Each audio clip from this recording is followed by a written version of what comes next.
Hello नमस्कार साथियों, स्वागत है आप लोग सभी को YouTube channel bright future live में। तो साथियों, आज की क्लास में हम लोग डिस्कस करते हैं साइंस का प्रैक्टिस सेट, जिनमें से हम लोग कवर करने वाले हैं आरआरबी ग्रुप डी और आरआरबी एनटीपीसी के लिए 25 important question physics, chemistry, biology का। तो चलिए देखते हैं पहला क्वेश्चन क्या है आज की क्लास का। पहला क्वेश्चन है औसत चाल और औसत वेग वस्तु की गति दर्शाता है। तो समझिएगा कि औसत चाल जो है और औसत वेग जो होती है वस्तु की गति के दिए गए अंतराल के दौरान जो समय होती है उसी को दर्शाता है। तो ऑप्शन नंबर डी इसका सही आंसर हो जाता है। तो क्वेश्चन पूछता है कि औसत चाल, तो औसत चाल से किस किस टाइप से क्वेश्चन पूछता है। सबसे पहले पूछा जाएगा कि औसत चाल जो है वह कौन सा राशि है। तो ध्यान दीजिएगा कि औसत चाल जो है सो एक प्रकार की अदिश राशि है। यह क्वेश्चन बहुत इंपॉर्टेंट है, एग्जाम में पूछा जाता है। अब औसत वेग से पूछेगा, तो औसत वेग क्या है। तो औसत वेग सदिश राशि है, यह भी क्वेश्चन इंपॉर्टेंट है। अब आगे क्या पूछ सकता है कि औसत चाल जो होती है वह किस पर निर्भर करती है। तो औसत चाल किस पर निर्भर करती है। तो ध्यान दीजिएगा, औसत चाल दूरी पर निर्भर करती है, क्योंकि औसत चाल बराबर फॉर्मूला क्या होती है, कुल दूरी बटा कुल समय। अब हम लोग देखते हैं औसत वेग किस पर निर्भर करती है। तो औसत वेग विस्थापन पर निर्भर करती है, क्योंकि औसत वेग बराबर क्या होती है, औसत वेग बराबर जो फॉर्मूला होती है वो होती है कुल विस्थापन बटा कुल समय।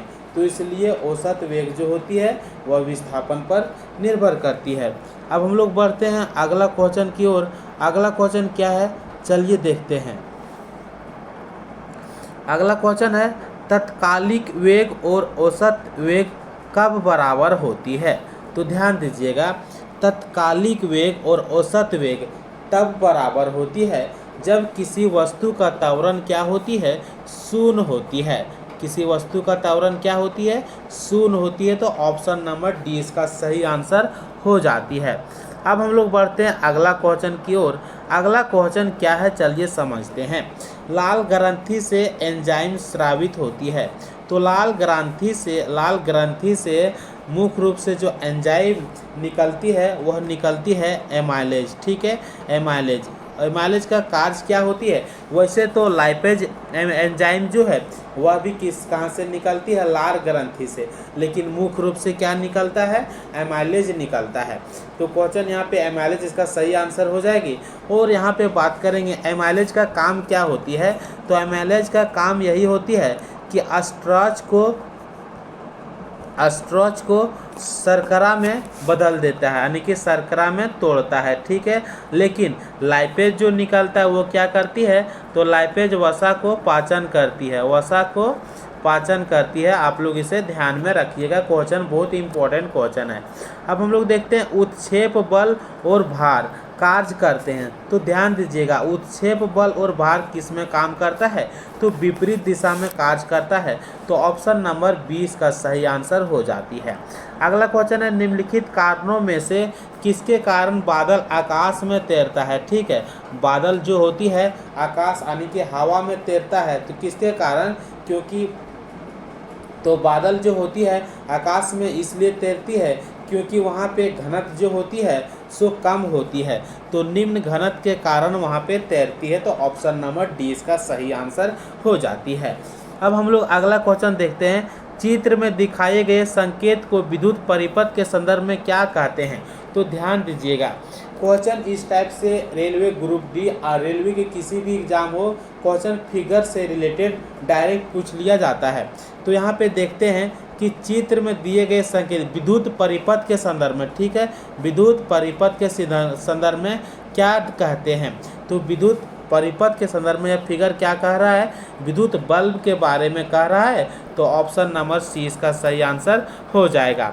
अब हम लोग बढ़ते हैं अगला क्वेश्चन की ओर। अगला क्वेश्चन देखते हैं क्या है। अगला क्वेश्चन है निम्न में से कौन सा घोल बिजली का चालक नहीं है। तो समझिएगा, बिजली का चालक नहीं है। बिजली का चालक बनने के लिए घोल की क्या क्या आवश्यकता होती है। तो हम सबसे पहले यहाँ पे बात करते हैं, ठीक है। बिजली की घोल में आयन होना चाहिए, यानी कि बिजली की यदि आप चालक बनेंगे तो बिजली की घोल में क्या होनी चाहिए, आयन होना चाहिए।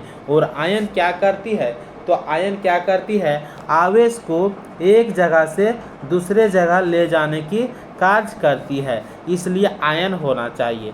तो यहाँ पे हम लोग ऑप्शन देखते हैं, सोडियम हाइड्रोक्साइड घोल बिल्कुल सही है, ग्लूकोज घोल, ठीक है।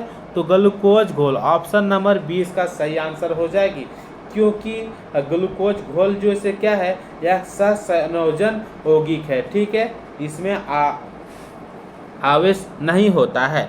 अब अगला क्वेश्चन देखते हैं, यदि एक परिपथ के माध्यम से विभवांतर और धारा दोनों दुगुनी हो जाती है तो परिपथ का प्रतिरोध जो होगी वह क्या होती है। तो ओम का नियम क्या कहता है, ओम का नियम कहता है कि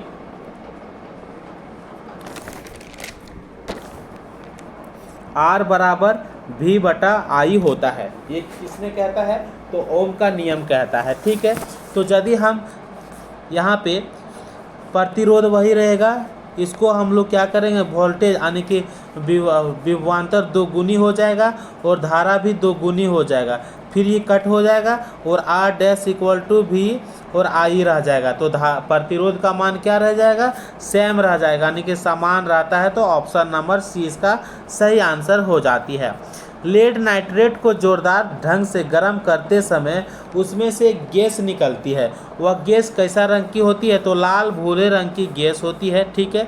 उसको किस नाम से जानते हैं, तो नाइट्रोजन डाइऑक्साइड के नाम से जानते हैं।